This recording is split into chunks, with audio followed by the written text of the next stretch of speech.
It's quite possible that the person most taken aback by the huge turnout at yesterday's Unite the Kingdom demonstration was its organizer, the hard-right activist known as Tommy Robinson. 150,000 people crammed into central London, most carrying national flags, the Union Jack, the Cross of St. George, even the Scottish saltire, protesting about immigration, about free speech, and about the decline of Christianity. There was some fearsome rhetoric, including from Elon Musk, who called for the overthrow of the British government. At the margins, there was some hooliganism. But I think that for those who oppose Robinson and his ilk, the most alarming aspect of the event was just how normal the vast majority of the marchers were. I spent an hour or two amongst them, and my own impression was that they were mostly the sort of people you'd meet in a country pub or in half-time queue for the loo at football or at a concert. There was a sprinkling of black and brown faces, and the event was brought to a close by a gospel group singing Jerusalem. All that must worry the traditional mass parties, Labour and Conservatives, now polling at less than 40% between them. They're draining support to parties like Reform and the Greens. And yet, a man recently out of jail, condemned as an extremist thug by most mainstream media outlets, can rally a demo the size of the entire population of Cambridge or Blackpool. A feat you couldn't imagine either Sir Keir Starmer or Kemi Badenoch pulling off anytime soon. Perhaps the people are sending us all a message. Let's see if anyone at Westminster's listening. All right.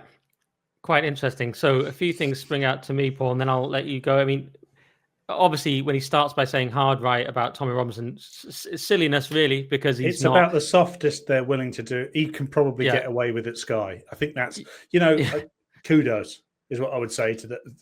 I'm not comfortable with it, but I think we both know that that's probably the softest his producers allowed him to go. Yeah, it wasn't far right. It was hard right, whatever that is. Yeah, it's silly because Tommy's views, as I've said, ad nauseum, really are the same as. I mean, I think I was the first person to say that Douglas Murray is Tommy Robinson with a posh accent. I literally think I invented that. But then I've never heard anyone else say it. Well, they do say it now, but I don't even use that example because they even think Douglas Murray's extreme. So I like to say, actually, his views are the same as Sam Harris because he's a liberal and he's also pro-Israel. So the other day I said a Zionist Christopher Hitchens because on Islam, Tommy is the same as any of those people. It's really just because he is working class. And I just look at it dispassionately. Yes, the way he's done things hasn't always been great. That's true. But also for some of my audience, he's far too pro-Israel. My audience is divided on that. But he is sort of a Zionist neoliberal. He wants all ethnicities to come together and all this kind of thing. That was very much what it was about. There was a Maori hacker on the stage, as Trevor Phillips said, there was Jerusalem gospel. Yeah. So this is very mainstream stuff. Some people pointed out actually the speakers were less mainstream than the people going. And there's some truth in that. If there was Eric Zemmour there, who's sort of known as reasonably pretty far to the right in France, probably because he speaks in French, no one really knows what he's on about. But there is an argument for that. At least Trevor Phillips is trying to be sensible. We've seen people like Richard Bergen, and we might get into Keir Starmer's response and Sadiq Khan's response in a minute, and Sultana and all these other nutcases. But Richard Bergen, this sort of half-wit from the Labour Party, said that, we're for the first time we're facing a far-right extremist government.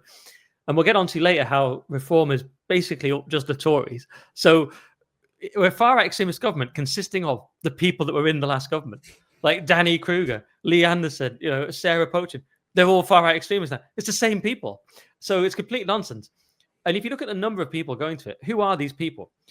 Is it realistic, Richard et al. And Sadiq, that the British sort of mass of people, what in China is called the Lao Beijing, which means the old 100 surnames, which means the general people, the ordinary British people, the British folk, who have always been small c conservative and patriotic, which has always annoyed the left. Because they can't use them, they say, okay, they're far right. But how likely is it that these people disappeared who have always been there, who fought the war, etc., 2 world wars? They've disappeared, and suddenly just loads and loads of Nazis have come in, hundreds of thousands of them. Is that likely, or is it far more likely that in your warped worldview, you can only characterize them as far right, and also that it just suits your needs to do that? But it's not even credible, is it? No. Look, there's been some sort of preset rhetorical a rhetoric default that's been designed. Remember during COVID when they showed, like, almost across America and across Britain, I think it was America at the time, that each presenter said exactly the same thing. Repeat. Somebody has either by osmosis or, like I say, by some sort of preset default, set what the response to this will be.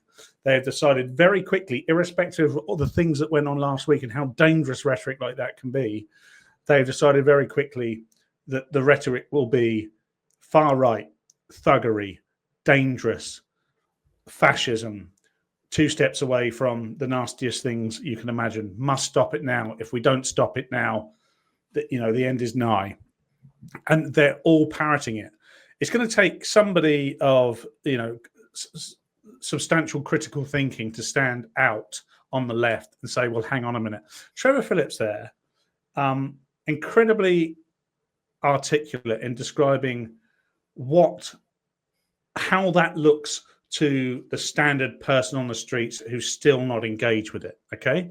And it's really important that, because there are 2 views of what happened on Saturday.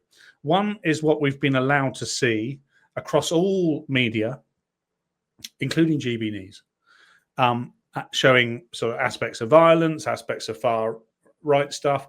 And then there are my friends who went. Eve, who is 80, her 2 daughters in their 50s and 60s, their husbands, the dog, that have not been politically energized ever in their lives, born in the 60s, went through punk, have lived through Thatcherism, were well into their 30s and 40s by the time the 90s come along, never really engaged in politics, but have that wealth of experience over time to look back and go, we don't like the way things are changing, and are going along almost fearful that they might be associated with the far right because they're being told it is, only to arrive and find out that it was a jubilant festival that they absolutely loved. And for the first time, these people got in touch and said to me, even GB News' coverage they didn't like, by the way, said to me, what we saw, what we felt, how it was conducted was fantastic. The way it's been represented is disgusting. And I'm saying to them, they mainly got in touch because of the GB News stuff. One of them was, I'm never watching GB News again. Genuinely, they thought it was badly represented across all forms of media. What they're saying for the first time is they're seeing that duplicity. They're seeing that narrative being managed. And what we did see from the large and vast majority of people on Saturday was this jubilant festival, a celebration of all things British. If you're going to turn Christianity into right-wing propaganda, then you're on the wrong foot. You are totally on the wrong foot. It's not. If you're going to turn the people in the queue at the football, the people in the country pub into right-wing nutters, they're not. Demonstrably, they're not. They're the sort of salt of the earth. They might have traditional views that you disagree with, but they care about this country, and this is what this country is about. And they've even tried to say the flag, either the Union flag or the St. George Cross, is now a symbol of the far right, and that it's for everybody, by the way. Listen to that over and over from the left. The flag is for everybody. It's not for everybody. It's for people that are English. It's for people that are British. And it's people that support those views. That's the whole point of the bloody flag. It's a bit like me carrying the Welsh flag and saying I'm Welsh. I'm not. The cross of St. Andrew. I'm not Scottish. They'd have a big problem with it if I said I was. That's the point of the flag. It differentiates. It discriminates, either positively or negatively. But that depends on your opinion of the world. It does discriminate deliberately. And through multiculturalism, DEI, and this over-tolerance, which is completely intolerant, we've decided that everything must mean everything to everyone. It doesn't. And that's the problem.